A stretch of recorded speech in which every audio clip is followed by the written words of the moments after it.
I'm Lisa Mote. I'm the Transgender Civil Rights Project Director at the National Gay and Lesbian Task Force. What I think is so exciting about telling our stories to legislators and staff is that it really, really works. Many people think they don't have a story that's worth telling to a legislator. They feel like because they haven't had the perfect story of job discrimination, like you had a job for 30 years, you came out as gay or transgender, and then you were fired that same day. Because we rarely have stories that meet that they don't actually have a story.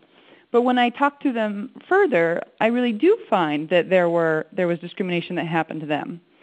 They tell me that things were a little more subtle, or they were able to keep going to school, but they had to minimize who knew they were gay or who knew they were transgender or bisexual or lesbian.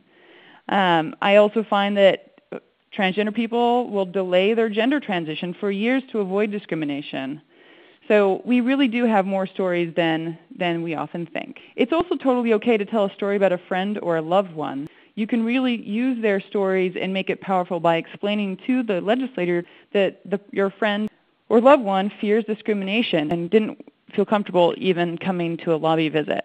So the first thing, introduce yourself. A legislator, unlike a friend or a loved one that you're talking to, isn't going to know who you are. You want to keep it simple and quick because usually when you're speaking with legislators, you don't have a lot of time. But you do want to point out where you live, which is hopefully in the district or the state that the legislator represents. You might want to add what your occupation is, or if you're attending school, do you have kids, things like that. Are you involved in the community? And if you have any similarities with a legislator, you should point that out. You don't necessarily need to include that you're LGBT or if you're an ally in that initial introduction, because that will naturally come out in the next part of your story. Then you want to give the facts to establish the discrimination that happened to you or your friend. Basic things you should articulate is how many years you were working in a job or going to the school, what type of institution is, why you were there. You were there to support your family. You were going to school to get a degree in economics, something like that. And then what I find folks often forget is to explain why the negative actions that were taken against you or your friend were actually based on bias.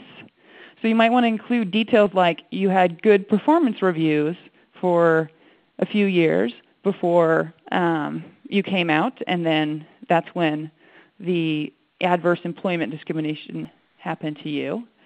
Or you might explain that coworkers told you that your boss or your former boss had said that they were firing you because you were gay or transgender. The impact is another place where folks really forget to talk about in their story. It's really, I think sometimes we say, oh, I lost my job and that was kind of bad, but we don't really spell that out. I think it's really important to spell out what the real effect is. For example, the financial impact was I couldn't send my kid to volleyball camp that summer because I lost my job and had to go down to a part-time job. You can talk about health effects, effects on the institution that lost you if you were fired or something along those lines, and effects on society. I had to start taking public assistance to support myself.